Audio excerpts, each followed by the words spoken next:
പോലീസുകാരുടെ അടുത്ത് ഈ ഓഡിയോ ക്ലിപ്പ് എല്ലാം കൊണ്ടുവന്ന് കൊടുത്തിട്ട് പോലും അവരൊരു പുല്ല് വില പോലും എനിക്ക് തന്നില്ല. എന്റെ കുഞ്ഞിങ്ങനെ മരിച്ചിട്ട് പോലും. ഇവനാണോ അവിടുത്തെ? പിന്നല്ലാതെ മാങ്കൊച്ചില്ലയുടെ ഒരു 60 ഒഴിച്ചിട്ട് ഇവൻ ബീർ ഒഴിച്ച് കൊടുത്തില്ലേ അവക്ക്? അവന് വേറെ പ്ലാൻ ആയിരുന്നു. ഒരു കുട്ടി മരണപ്പെടുന്നു. കുട്ടിയുടെ മരണത്തിന് കാരണം തലക്കേറ്റ ആഘാതമാണ്. ഈ ആഘാതം ഉണ്ടാകാൻ കാരണം ആക്സിഡന്റ് ആണെന്ന് പറയപ്പെടുന്നു. എന്നാൽ ഈ ആക്സിഡന്റ് സംഭവിച്ച ബൈക്കിനോ സഹയാത്രക്കാരനായ ആളുകൾക്കോ ഒന്നും സംഭവിച്ചിട്ടില്ല. പിന്നിലിരുന്ന ഈ കുട്ടിക്കാണ് തലക്ക് ആഘാതം സംഭവിക്കുകയും മരണപ്പെടുകയും ചെയ്തത്. സ്വാഭാവികമായിട്ട് സംശയം ഉണ്ടാക്കും, ബൈക്കിന് പോലും ഒന്നും സംഭവിച്ചില്ല. അപ്പൊ അതിന്റെ അർത്ഥം എന്താ? ഈ കുട്ടി എങ്ങനെ മരണപ്പെട്ടു എന്ന്? മാത്രമല്ല, മദ്യപാനം ശീലമില്ലാത്ത ഈ കുട്ടി ആക്സിഡന്റ് സംഭവിക്കുന്ന വേളയിൽ മദ്യപിച്ചിരുന്നു എന്നാണ് പറയപ്പെടുന്നത്. അതെങ്ങനെ സംഭവിച്ചു? അപ്പൊ ഈ കൊലപാതകത്തിൽ അനവധി സംശയങ്ങളുണ്ട്.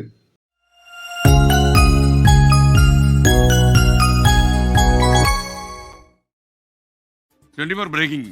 ഒരു കൊല്ലം മുമ്പ് മരിച്ച പുനലൂർ സ്വദേശി പവിത്രയുടെ മരണത്തിൽ ദുരൂഹത ആരോപിച്ച കുടുംബം മകളുടേത് അപകട മരണമല്ല, കൊലപാതകമാണെന്നാണ് അമ്മ സുലേഖയുടെ പരാതി. ക്രൈംബ്രാഞ്ച് അന്വേഷണം ആവശ്യപ്പെട്ട് സർക്കാരിന് കുടുംബം കത്തയച്ചിട്ടുണ്ട്. ആദ്യം ആ പ്രതികരണത്തിലേക്ക്. എൻ്റെ കുഞ്ഞ് ആക്സിഡൻറ്റിൽ മരിച്ചെന്നാണ് പൊതുവെ എല്ലാവരും പറഞ്ഞുകൊണ്ടിരുന്നത്. പക്ഷെ അതൊരു സ്വാഭാവികമായ ഒരു ആക്സിഡൻ്റ്, അതൊരു കൊലപാതകമാണെന്നാണ് പിന്നീട് അറിയാൻ കഴിഞ്ഞത്. അതിനുവേണ്ടി ഞാൻ ഒരുപാട് തെമ്മല സ്റ്റേഷനിലും പുനലൂർ AIC-ക്കും എല്ലാം പരാതികൾ കൊടുത്തു. അങ്ങനെ കുറേ ഞാൻ ഇതിൻ്റെ പുറകെ നടന്നു. എന്നിട്ടൊന്നും അവരെല്ലാം അത് പുച്ഛിച്ച് തള്ളിക്കളയുന്നതല്ലാതെ എനിക്ക് ഇതിൽ നിന്നൊരു നീതി, എൻ്റെ കുഞ്ഞിനൊരു നീതി ഇതുവരെ എനിക്ക് ലഭിച്ചിട്ടില്ല. വീട്ടിൻ്റെ അടുത്ത് തന്നെയുള്ള പിള്ളേർ കൊണ്ടുപോയി എൻ്റെ കുഞ്ഞിനെ ചതിച്ചു കൊന്നതാണ്. പോലീസുകാരുടെ അടുത്ത് ഈ ഓഡിയോ ക്ലിപ്പ് എല്ലാം കൊണ്ടുവന്ന് കൊടുത്തിട്ട് പോലും അവരൊരു പുല്ല് വില പോലും എനിക്ക് തന്നില്ല. എൻ്റെ കുഞ്ഞിങ്ങനെ മരിച്ചിട്ട് പോലും.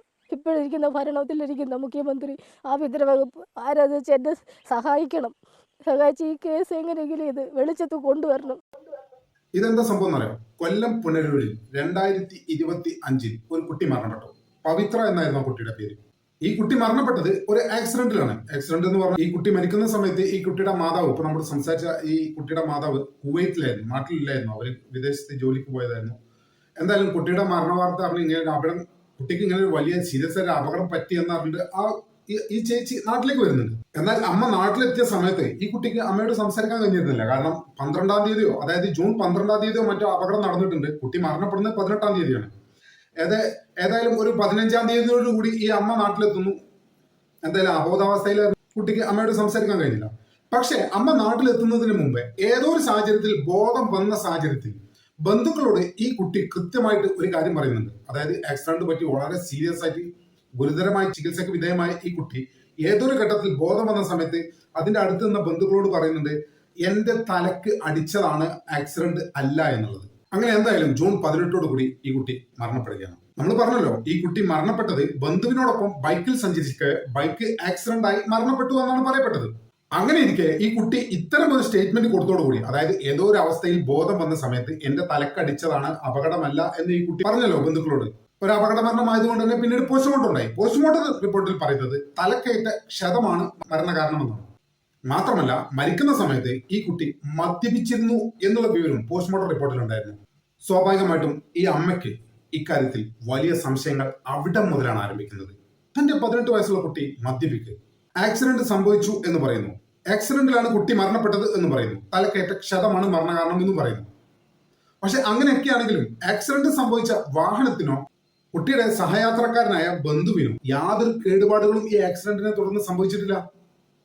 ഈ ആക്സിഡന്റിനെ തുടർന്ന് ആകെ എന്തെങ്കിലും സംഭവിച്ചത് ഈ കുട്ടിക്ക് മാത്രമാണ്. ആക്സിഡന്റ് നടന്ന വാഹനത്തിനോ കുട്ടിയുടെ യാത്രക്കാരനായിരുന്ന ബന്ധുവിനോ ഒന്നും സംഭവിച്ചിട്ടില്ല. സ്വാഭാവികമായിട്ടും ഒരു അമ്മയിൽ സംശയം ഉണ്ടാക്കാൻ ഈ കാരണം ധാരാളമാണ്. അങ്ങനെയിരിക്കെ ഈ അമ്മ ഇതിന്റെ പിറകിലുള്ള കാരണങ്ങളെ തേടി വലിയൊരു അന്വേഷണത്തിന് ഒരു ഡിറ്റക്റ്റീവിനെ പോലെ ഈ മരണപ്പെട്ട കുട്ടിയുടെ അമ്മ ഇറങ്ങാണ്. അങ്ങനെ ഇറങ്ങിയ സമയത്താണ് ഈ അമ്മയ്ക്ക് ഒരു വോയിസ് ക്ലിപ്പ് ലഭിക്കുന്നത്. വോയിസ് ക്ലിപ്പ് ലഭിച്ചതോടുകൂടി അമ്മയ്ക്ക് ഈ മരണത്തിന്റെ ഏകദേശ രൂപം ഒരു ധാരണ ഉണ്ടായി. അത് യാഥാർത്ഥ്യമാണെന്നില്ല, പക്ഷെ സാഹചര്യങ്ങളൊക്കെ ഒന്നിച്ചു നോക്കുമ്പോൾ അമ്മയുടെ ആ ധാരണ തെറ്റാണെന്ന് നമുക്ക് പറയാൻ സാധിക്കില്ല. അവർ പറയുന്നത് എന്താ അറിയോ? ഈ കുട്ടിയെ ഏതൊരു സാഹചര്യത്തിൽ, അമ്മ നാട്ടിലില്ലാത്തതാണല്ലോ, അപ്പം പിന്നെ ബന്ധുക്കൾ എന്നൊക്കെ പറയുന്ന ആളുകൾ ഏതോ ഒരു സാഹചര്യത്തിൽ എന്തൊക്കെ പറഞ്ഞ് ഏതോ സ്ഥലത്ത് ബൈക്കിൽ യാത്രയായി. ബൈക്ക് യാത്രയായ വേളയിൽ ഏതോ ഒരു സ്ഥലത്തെത്തിയ അവസരത്തിൽ ഈ കുട്ടിയെ നിർബന്ധിച്ച് മദ്യപിച്ചു.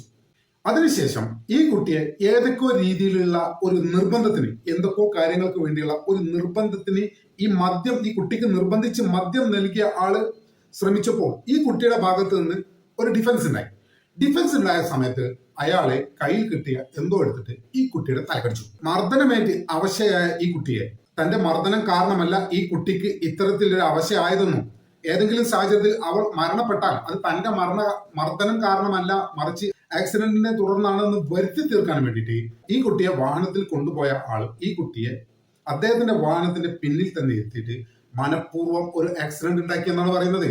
അവർ സഞ്ചരിച്ചിരുന്ന വാഹനത്തിന് കേട് പറ്റാതിരിക്കുകയും വാഹനം ഓടിച്ച ആൾക്കും യാതൊന്നും പറ്റാതിരിക്കുകയും പിന്നിൽ ഇരുന്ന പവിത്ര എന്ന കുട്ടിക്ക് മാത്രം തലക്ക് ക്ഷതമേറ്റ് മരണപ്പെടുകയും ചെയ്തപ്പോൾ ഒരമ്മയുടെ സംശയം തീർച്ചയായിട്ടും അതിൽ ന്യായമുണ്ടെന്ന് നമുക്ക് തോന്നും. ഈ അമ്മയുടെ ഈ ഒരു സംശയം കൃത്യമായിട്ട് ഫോളോ ചെയ്തു. അതിന്റെ പിന്നാലെയായിരുന്നു അവർക്ക് ഇങ്ങനെ ഒരു ഓഡിയോ സന്ദേശം ആ ബന്ധുവിന്റെ പക്കൽ നിന്ന് ലഭിച്ചത്. അവർക്കല്ല ബന്ധു അയച്ചത്, മറ്റൊരാളാണ് പറഞ്ഞത്. നമുക്ക് എന്തായാലും ആ ഓഡിയോ ഒന്ന് കേൾക്കാം. എനിക്ക് ധൈര്യമുണ്ട്. ഞാൻ പറയാം സാറേ, അന്ന് ഞാൻ പേടിച്ചിട്ടാ പറയാനേ, എന്റെ അടുത്ത് ഇങ്ങനൊക്കെ പറഞ്ഞു. അതുകൊണ്ട് ഞാൻ പറയാനേ, എനിക്ക് സമാധാനമില്ല. എന്നെ എന്നും രാത്രി ഞാൻ വരും, എന്റെ അടുത്ത് അവള് കാര്യം പറയും. ഞാൻ ഉള്ള പോലെ പറയും. അന്ന് അവൻ എന്തൊക്കെ എന്നോട് പറഞ്ഞ അതല്ല ഞാൻ പറയും. നിനക്ക് പറയാൻ പറ്റുമെങ്കിൽ നീ ഞങ്ങളോന്ന് പറഞ്ഞു. അവൻ പറഞ്ഞു പറയുമ്പോ ഞാൻ പറഞ്ഞു കഴിഞ്ഞാൽ എന്നെ അവൻ മൂക്കാമണ്ട എന്റെ മൂക്കാമണ്ട നാളെ അടിച്ചു പൊട്ടിക്കുന്നു. ഇവനാണോ അവിടുത്തെ രാജ്യത്തോ? പിന്നല്ലാതെ മാങ്കൊച്ചിയിലൂടെ ഒരു 60 ഒഴിച്ചിട്ട് ഇവൻ ബീർ ഒഴിച്ച് കൊടുത്തില്ലേ അവർക്ക്. ഇത്തണ്ണ കൊടുത്ത അവന് വേറെ പ്ലാൻ ആയിരുന്നു. പണ്ടാ തെമ്മലുള്ള ചെറുക്കന്മാര് പറയുന്നേ, ഇയാള് കൊണ്ടുവന്ന് തലക്കം കണ്ട അടിച്ചിട്ടിട്ട് ഇയാള് കൊണ്ട് അവളെ അവിടെ ഇട്ടിട്ട് ഇയാള് വൈകി കൊണ്ട് മറിഞ്ഞു ആ ചെറുക്കന്മാര് പറഞ്ഞു. അവള് പറഞ്ഞും ചെയ്തു തലക്ക് അടിച്ച് തലക്കടി. തള്ളക്കറിയാം. എന്നാൽ ഇത്തരം തെളിവുകളുമായി തെന്മല പോലീസ് സ്റ്റേഷനിൽ ചെന്നിട്ടും വേണ്ടത്ര ഗൗരവം പോലീസുകാർ ഇത് നൽകിയില്ല എന്നാണ് അമ്മയുടെ പരാതി. ഒടുവിൽ തളരാത്ത പോരാട്ട വീര്യവുമായി ഈ അമ്മ കേരളത്തിന്റെ ആഭ്യന്തരമന്ത്രിയുടെ ഓഫീസിനെയും മുഖ്യമന്ത്രിയുടെ ഓഫീസിനെയും സമീപിക്കുന്നു. അമ്മയുടെ പരാതിയിലെ ഗൗരവം ബോധ്യപ്പെട്ട സർക്കാർ ഒടുവിൽ ഈ കേസിൽ ക്രൈംബ്രാഞ്ചിന്റെ അന്വേഷണത്തിന് ഉത്തരവിടുകയായിരുന്നു. കൊല്ലം പുനലൂർ വട്ടപ്പടയിൽ 19-കാരി മരിച്ച സംഭവത്തിൽ അന്വേഷണം നടത്തി തുടർ നടപടി സ്വീകരിക്കാൻ മുഖ്യമന്ത്രിയുടെ ഓഫീസിൽ നിന്ന് നിർദ്ദേശം വന്നു. ആവശ്യമായ നടപടി സ്വീകരിച്ച് പവിത്രയുടെ അമ്മയെ അറിയിക്കാനാണ് നിർദ്ദേശം. മകളുടേത് അപകടമരണമല്ലെന്ന് അമ്മ സുലേഖ ആരോപിച്ചിരുന്നു. 24 എക്സ്ക്ലൂസീവ്. ഈ മുഴുവൻ സംഭവങ്ങളെ കുറിച്ചും, അതായത് പവിത്രക്ക് എന്താണ് സംഭവിച്ചത് എന്നുള്ള കാര്യങ്ങളെ കുറിച്ചും, തന്റെ മകൾക്കും തനിക്കും നീതിക്ക് വേണ്ടിയുള്ള ഈ അമ്മയുടെ പോരാട്ട വഴികളെ കുറിച്ചും അവര് കൃത്യമായിട്ട് സംസാരിക്കുന്നുണ്ട്. നമുക്ക് അതൊന്നും കാണാം. പൂർവ്വം ഇവൻ കൊച്ചിനെ വേറെ എവിടിട്ടോ എന്റെ കുഞ്ഞിനെ ഉപദ്രവിക്കാൻ ശ്രമിച്ചപ്പോൾ അവളെ എതിർത്തപ്പോൾ അവളുടെ തലയ്ക്ക് അടിച്ച് അവളെ അവശ്യ നിലയിലാക്കി ഇട്ട് വഴി കൊണ്ടിട്ടിട്ട് അവന്റെ വണ്ടി മറിച്ചിട്ടോല്ല. ആ വണ്ടി ഞാൻ കണ്ടതാ. ആ വണ്ടിക്ക് ഒരു പരിക്ക് പോലും ഇല്ല. എന്റെ കുഞ്ഞിന് എന്ത് സംഭവിച്ചു? അതൊരു ആക്സിഡന്റ് അല്ല. അതെന്ന് വെച്ചാൽ എത്രയും പെട്ടെന്ന് അതെന്ന് വെച്ചാൽ ആരെ ഇതിന് കാരണക്കാരെന്ന് പറഞ്ഞാൽ അവര് ഇതിന് നിയമത്തിന്റെ മുന്നിൽ കൊണ്ടുവരണം. അതിനുള്ള ശിക്ഷ അവർക്ക് മേടിച്ചു കൊടുക്കണം. നമുക്ക് ഇതിന്റെ സത്യാവസ്ഥ അറിയണം. എന്ന് വെച്ചാൽ എന്റെ കുഞ്ഞിന് സംഭവിച്ചാലും നാളെ ഒരു സമയത്ത് വേറെ കുഞ്ഞിന് സംഭവിക്കരുത്. ഞാൻ നാട്ടിലില്ലായിരുന്നു. ഞാനാണെങ്കിൽ കുവൈറ്റിലായിരുന്നു. കുഞ്ഞിലെ 17-ാം തീയതി കഴിഞ്ഞ വർഷം 17-ാം തീയതി ജൂൺ 17-ാം തീയതി ഇതേപോലെ വൈകിട്ട് അവളിവിടെ നാത്തൂൻ്റെ വീട്ടിലാണ് അവർ നിൽക്കുന്നത്. നമ്മുടെ ഇവിടെ അല്ല, ഞാനിവിടെ ഇല്ലാത്തത് കൊണ്ട് 2 പെൺപിള്ളേരും നാത്തൂൻ്റെ വീട്ടിലാണ് നിൽക്കുന്നത്. അങ്ങനെ ഈ കൊച്ചു വൈകിട്ട് അവിടെ നിന്നപ്പോഴാണ് കുഞ്ഞിന് ഇവിടെ അടുത്തുള്ള പിള്ളേരെല്ലാം ഇവർ ഒന്നിച്ച് കളിച്ച് വളർന്നവരാണ്. അവരെവിടെ പോയാലും അവർ ഒന്നിച്ചാണ് പോവുകയും വരികയും ചെയ്തുകൊണ്ടിരിക്കുന്നത്. ഇവിടെ മേപ്പോട്ട് കയറി വാ എന്ന് പറഞ്ഞ്. അന്നേരം ഇവരില്ല എന്നും ഇല്ല, അമ്പലത്തിൽ പോയാലും എവിടെ പോയാലും ഇവരെല്ലാം ഒന്നിച്ചാ പോവുകയും വരികയും ചെയ്തുകൊണ്ടിരിക്കുന്നത്. ഇവളങ്ങനെ കയറി ചെന്നു. പക്ഷെ പിന്നെ ഞങ്ങൾ വിളിക്കുമ്പോൾ പിന്നെ അച്ഛൻ വിളിച്ചു, അപ്പച്ചി വിളിച്ചു, എല്ലാവരും വിളിക്കുമ്പോൾ അവള് മേളുണ്ടെന്ന് പറയുന്നതല്ലാതെ പിന്നെ ഞാൻ ഇപ്പൊ ഇറങ്ങി വരാം അച്ഛാ, അപ്പച്ചിന്ന് ഇതുപോലെ അപ്പച്ചിയുടെ കാര്യം പറഞ്ഞു. അപ്പച്ചി ഞാൻ ഇന്ന് ഇറങ്ങി വരാം, കുറച്ച് കഴിഞ്ഞിട്ട് ഞാൻ ഇറങ്ങി വരാം. 2-3 പ്രാവശ്യമായിട്ട് ഇതുവഴി ഒരു ഓട്ടോയിൽ ഇങ്ങനെ കൊണ്ടുപോയി. എവിടെ കൊണ്ടുപോയെന്ന് അറിയത്തില്ല. പിന്നെ ഉറുന്നിലെങ്ങാണ്ട് ചെന്നിട്ട് പറയുന്നത് ബൈക്കിലെങ്ങാണ്ട് തിരിച്ചു കൊണ്ടാക്കിയെന്ന് പറയുന്നു. പക്ഷെ തിരിച്ചു കൊണ്ടാക്കിയ വഴിക്ക് ഒരു വണ്ടി അപകടം പറ്റിയെന്നാണ് ഇവര് പറയുന്നത്. പക്ഷെ അവിടെ അങ്ങനെ ഒരു അപകടം നടന്നിട്ടുമില്ല. ഈ കേസിന്റെ കാര്യത്തിന് അപ്പൊ ഞാനാണെങ്കിൽ ഇത് ആക്സിഡന്റ് പറ്റിയ അന്ന് അതിന്റെ പിറ്റേന്ന് രാവിലെയാണ് ഞാൻ ഇതുപോലെ അറിയുന്നത്, ഇങ്ങനെ കൊച്ചിന് ഇങ്ങനെ ആക്സിഡന്റ് പറ്റിയെന്ന്. അത് കഴിഞ്ഞ് അതിന്റെ 4-ാമത്തെ ദിവസമാണ് ഞാൻ നാട്ടിൽ വരുന്നത്. എനിക്ക് അന്നാണ് എന്നെ അവിടുന്ന് വിട്ടത്. ഞാൻ നാട്ടിൽ വരുമ്പോൾ കൊച്ചി മെഡിക്കൽ കോളേജിലാണ്. അപ്പൊ അവിടെ വെച്ച് ഈ മെഡിക്കൽ കോളേജ് അവൾക്ക് ചെറിയായിട്ടൊരു ബോധം വന്നപ്പം അവള് അപ്പച്ചിയുടെ മോനോടും എല്ലാവരോടും പറഞ്ഞു അവളെ അടിച്ചതാണെന്ന് അവള് പറയുന്നുണ്ട്. പക്ഷെ ആ കാര്യത്തെപ്പറ്റി നമ്മളിവിടെ തെന്മല സ്റ്റേഷനിൽ അതിനെപ്പറ്റി സംസാരിച്ചപ്പോഴും അവരതെല്ലാം നിസ്സാരമായിട്ട് കാണുകയാണ് ചെയ്തത്. ഞാൻ ഈ കേസിന്റെ പുറകെ അന്ന് അത് കഴിഞ്ഞിട്ട് 24-ാം തീയതി രാത്രി വൈകിട്ട് ഈ കുഞ്ഞ് മരിക്കുക. തലയ്ക്ക് നല്ല രീതിയിലുള്ള പരിക്കുണ്ടായിരുന്നു. സാധാരണ ഒരു വണ്ടിയിൽ നിന്ന് വീഴുമ്പോൾ ഉള്ള ഒരു പരിക്ക് നമുക്കത് കാണുമ്പോൾ അറിയാം. ആ ഒരു വണ്ടിക്ക് ഒരു പ്രശ്നം കാണും. ഇത് ഒരു ബൈക്ക് എന്ന് പറഞ്ഞാൽ ബൈക്കിൽ കൊണ്ടുവിട്ടെന്ന് പറഞ്ഞാൽ ആ ബൈക്കിനൊരു വിഷയങ്ങളും ഇല്ല.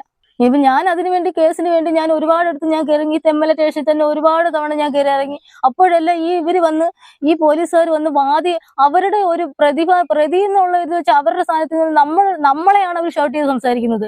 ഇത് ഒരു കുഞ്ഞു മരിച്ചതാ, ആ ഒരു ഇത് വെച്ച് പോലും അവർ ഒരു ദയ എന്നോട് കാണിച്ചില്ലെന്നുള്ളത് ആ തെമ്മല സ്റ്റേഷനിലെ പോലീസുകാർ.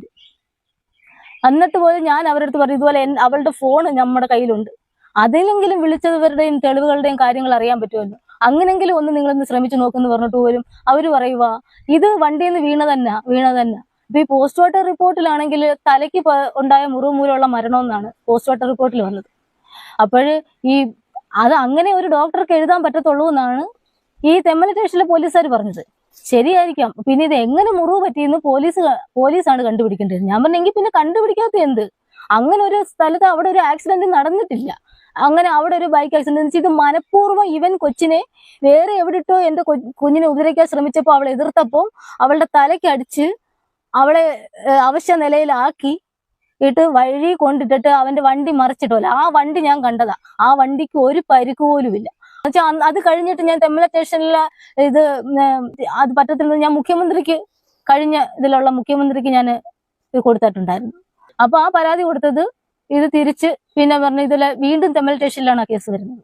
എന്നുവെച്ചാൽ അവിടാണ് ഇതിന് സംഭവം. അതുകൊണ്ട് അവര് തന്നെ അന്നേരം ഞാൻ പറഞ്ഞു അത് പറ്റത്തില്ല. അന്നേരം കൊല്ലൂര് ASI ഉണ്ടല്ലോ, അവർക്ക് കൊടുത്ത് അവര് അന്വേഷിക്കാന്ന് പറഞ്ഞതല്ലാതെ അതിനെപ്പറ്റി ഒരു കാര്യങ്ങളും അവർ ഇന്ന് ഈ നിമിഷം വരെ അവർ തിരക്കിയിട്ടില്ല.